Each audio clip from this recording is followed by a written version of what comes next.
सन 1934 में जब सुभाष ऑस्ट्रेलिया में अपना इलाज कराने हेतु ठहरे हुए थे, उस समय उन्हें अपनी पुस्तक लिखने हेतु एक अंग्रेजी जानने वाले टाइपिस्ट की आवश्यकता हुई। उनके एक मित्र ने एमिली शेंकल नाम की एक ऑस्ट्रियन महिला से उनकी मुलाकात करा दी। एमिली के पिता एक प्रसिद्ध पशु चिकित्सक थे। सुभाष एमिली की ओर आकर्षित हुए और उन दोनों में स्वाभाविक प्रेम हो गया। नाजी जर्मनी के सख्त कानूनों को देखते हुए उन दोनों ने सन 1942 में बाड गास्टिन नामक स्थान पर हिंदू पद्धति से विवाह रचा लिया। वियना में एमिली ने एक पुत्री को जन्म दिया। सुभाष ने उसे पहली बार तब देखा जब वह मुश्किल से 4 सप्ताह की थी। उन्होंने उसका नाम अनिता बोस रखा।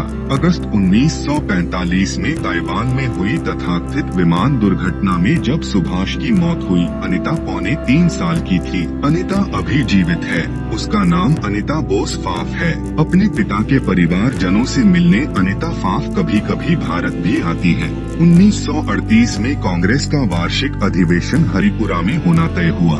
इस अधिवेशन से पहले गांधी जी ने कांग्रेस अध्यक्ष पद के लिए सुभाष को चुना। यह कांग्रेस का 51वां अधिवेशन था, इसलिए कांग्रेस अध्यक्ष सुभाष चंद्र बोस का स्वागत 51 बैलों द्वारा खींचे हुए रथ में किया गया।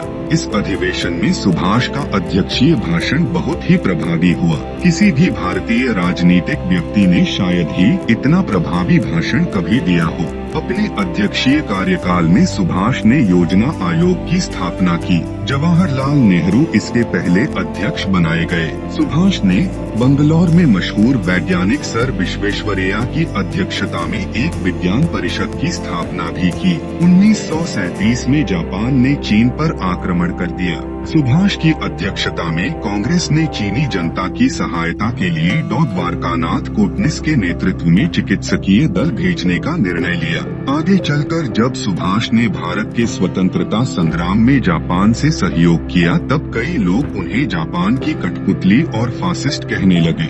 मगर इस घटना से यह सिद्ध होता है कि सुभाष न तो जापान की कठपुतली थे और न ही वे फासिस्ट विचारधारा से सहमत थे। 1938 में गांधी जी ने कांग्रेस अध्यक्ष पद के लिए सुभाष को चुना तो था, मगर उन्हें सुभाष की कार्यपद्धति पसंद नहीं आई। इसी दौरान यूरोप में द्वितीय विश्व युद्ध के बादल छा गए थे। सुभाष चाहते थे कि इंग्लैंड की इस कठिनाई का लाभ उठाकर भारत का स्वतंत्रता संग्राम अधिक तीव्र किया जाए। उन्होंने अपने अध्यक्षीय कार्यकाल में इस ओर कदम उठाना भी शुरू कर दिया था, परंतु गांधी जी इससे सहमत नहीं थे। 1939 में जब नया कांग्रेस अध्यक्ष चुनने का समय आया, तब सुभाष चाहते थे कि कोई ऐसा व्यक्ति अध्यक्ष बनाया जाए जो इस मामले में किसी दबाव के आगे बिल्कुल न झुके। ऐसा किसी दूसरे व्यक्ति के सामने न आने पर सुभाष ने स्वयं कांग्रेस अध्यक्ष बने रहना चाहा, लेकिन गांधी उन्हें अध्यक्ष पद से हटाना चाहते थे। गांधी ने अध्यक्ष पद के लिए पट्टाभी सीतारमैया को चुना। कविवर रविंद्रनाथ ठाकुर ने गांधी को पत्र लिखकर सुभाष को ही अध्यक्ष बनाने का निवेदन किया। प्रफुल्ल चंद्र राय और मेघनाथ साहा जैसे वैज्ञानिक भी सुभाष को ही फिर से अध्यक्ष के रूप में देखना चाहते थे, लेकिन गांधी जी ने इस मामले में किसी की बात नहीं मानी। कोई समझौता न हो पाने पर बहुत बरसों बाद कांग्रेस पार्टी में अध्यक्ष पद के लिए चुनाव हुआ। सब समझते थे कि जब महात्मा गांधी ने पट्टाभी सीतारमैया का साथ दिया है, तब वे चुनाव आसानी से जीत जाएंगे, लेकिन वास्तव में सुभाष को चुनाव में 1580 मत और सीतारमैया को 1377 मत मिले। गांधी जी के विरोध के बावजूद सुभाष बाबू 203 मतों से चुनाव जीत गए, मगर चुनाव के नतीजे के साथ बात खत्म नहीं हुई। गांधी जी ने पट्टाभी सीतारमैया की हार को अपनी हार बताकर अपने साथियों से कह दिया कि अगर वे सुभाष के तरीकों से सहमत नहीं हैं, तो वे कांग्रेस से हट सकते हैं। इसके बाद कांग्रेस कार्यकारिणी के 14 में से 12 सदस्यों ने इस्तीफा दे दिया। जवाहरलाल नेहरू तटस्थ बने रहे और अकेले शरद बाबू सुभाष के साथ रहे। 1939 का वार्षिक कांग्रेस अधिवेशन त्रिपुरी में हुआ। इस अधिवेशन के समय सुभाष बाबू तेज बुखार से इतने बीमार हो गए थे कि उन्हें स्ट्रेचर पर लिटाकर अधिवेशन में लाना पड़ा।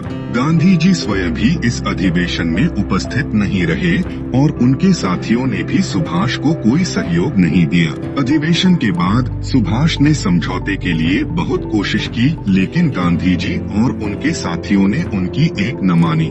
परिस्थिति ऐसी बन गई कि सुभाष कुछ काम ही न कर पाए। आखिर में तंग आकर 29 अप्रैल 1939 को सुभाष ने कांग्रेस अध्यक्ष पद से इस्तीफा दे दिया। 3 मई 1939 को सुभाष ने कांग्रेस के अंदर ही फॉरवर्ड ब्लॉक के नाम से अपनी पार्टी की स्थापना की। कुछ दिन बाद सुभाष को कांग्रेस से ही निकाल दिया गया।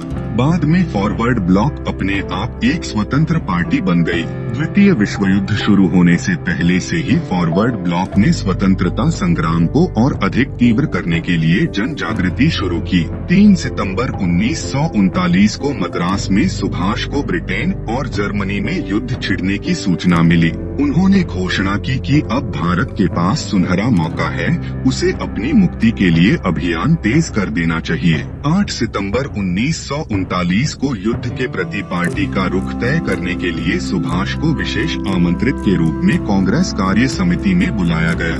उन्होंने अपनी राय के साथ यह संकल्प भी दोहराया कि अगर कांग्रेस यह काम नहीं कर सकती है तो फॉरवर्ड ब्लॉक अपने दम पर ब्रिटिश राज के खिलाफ युद्ध शुरू कर देगा।